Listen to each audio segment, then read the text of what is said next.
রেস্টুরেন্টে ওয়েটারগিরি করছিস? এদিকে আয়, এদিকে আয় বলছি। কোন সাহসে তুই এই কাজগুলো করছিস? কে বলেছে তোকে এই কাজ করতে? ভাবি আমার কেউ বলে নাই, আমি নিজের ইচ্ছে করতে বাবা করতেছি এটা। চুপ কর, আর একটা মিথ্যা কথা বলবি না। সেই ছোটবেলা থেকে আমি তোকে দেখে আসছি, আমি তোর চোখের ভাষা খুব ভালো মতোই বুঝতে পারি। তোর চোখ বলছে তুই মিথ্যা কথা বলছিস। বুঝতে পেরেছি, তুই আমার কাছে সত্যিটা স্বীকার করবি না। কিভাবে সত্যিটা বের করতে হয় সেটা আমি খুব ভালো মতোই জানি। মা, রাফিয়া, শিশির ভাইয়া, কোথায় তোমরা? তাড়াতাড়ি এদিকে এসো। মা, আরে চিল্লাচ্ছিস কেন? একটা কাজ করতেছি। তোমাদের কাজ পরে, আমি যেটা বলছি সেটার উত্তর আগে দাও। আমার দেবরকে দিয়ে এই রেস্টুরেন্টে কে কাজ করাচ্ছে? ও কেন এই রেস্টুরেন্টে ওয়েটারগিরি করছে? কে বলেছে এই কাজ করার জন্য? আমি কিভাবে বলবো? আমি বাবা কোনো কাজের হুকুম টুকুম দেই নাই। তোর দেবর আমার ছোট ভাইয়ের মতো, তাছাড়া এখানে আসছে আমি কিছুদিনের জন্য বেড়াইতে। আমি কিভাবে কাজের হুকুম দিতে পারি? আমি কোনো কাজের হুকুম টুকুম দেই নাই। ঠিক আছে ভাইয়া, তোমার আর কথা বলতে হবে না। আমি এত কথা জিজ্ঞেস করিনি, কে কাজ করতে বলেছে সেটা জিজ্ঞেস করেছি। তুমি করনি, বুঝতে পেরেছি। রাফিয়া, তুই নিশ্চয় বলেছিস আমার দেবরকে এই কাজ করার জন্য। আফা, তুমি এসব কি বলতেছো? আমি কিন্তু কখনো তোমার মিথ্যা কথা বলি না, আর এখনো বলবো না। তোমার দেওরকে দিয়ে আমি কি এর ওয়েটার কাজ করাবো? আমি করাই নেই। বুঝতে পেরেছি, তুইও দুধে ধোয়া তুলসী পাতা। বাকি রইলো মা। মা, মা দাঁড়াও ওখানে।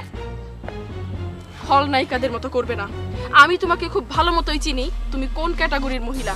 মা তো মুখ ফুটে এভাবে বলতে গেলেও না লজ্জা লাগে।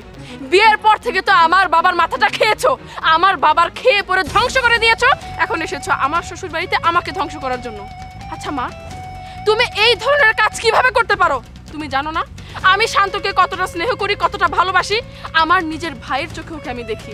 আকাশ যখন দেশের বাইরে গেছে ওকে আমার হাতে তুলে দিয়ে বলেছে আমার ভাই যেন ভালো থাকে, সুস্থ থাকে, ও যেন ঠিক মতো মন দিয়ে পড়াশোনা করে।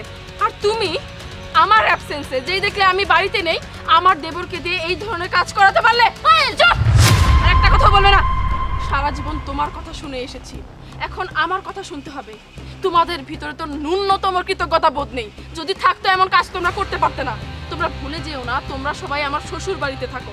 আমার স্বামী নিতান্তই ভালো মানুষ, সেজন্য তোমাদেরকে খেতে দিচ্ছে, পড়তে দিচ্ছে, থাকতে দিচ্ছে। নিজের বাড়িতে তো থাকতে পারছো না, শুধুমাত্র তোমার কারণে তোমার ছেলের বউ চলে গেছে, তোমার মেয়ে ডিভোর্সি হয়ে তোমার কাছে পড়ে আছে। তুমি আসলে সব নষ্টের মূল। তুমি এখন চাচ্ছ তোমার এই মেয়ের সংসারটা নষ্ট হয়ে যাক, তাই না? আমি বেঁচে থাকতে আমার সংসারে আমি তোমাকে অশান্তি করতে দেব না। কাঁটাটাকে আমি উপড়ে ফেলবো। এই মুহূর্তে তুমি এখান থেকে চলে যাবে, আর কখনো তুমি আমার চোখের সামনে আসবে না। কারণ তুমি যে ধরনের কাজগুলো করছো এগুলো যদি আকাশ জানতে পারে ও আমাকে ভুল বুঝবে, ও আমাকে বিশ্বাস করে, আর আমি ওর বিশ্বাস নষ্ট করতে চাই না। শিশির ভাই, তোমার মাকে নিয়ে এখান থেকে চলে যান। আর একটা কথা বলবো না, ও যা বলছে সত্য বলছে। এতদিন পর্যন্ত যা হয়েছে, যতগুলো প্রবলেম ফেস করা লাগছে, সব তোমার জন্য। যেখানে যাই তোমার জন্য অপমানিত হওয়া লাগে। না, আমি যাবো না। শান্ত ভাই, তুই কিছু মনে করিস না।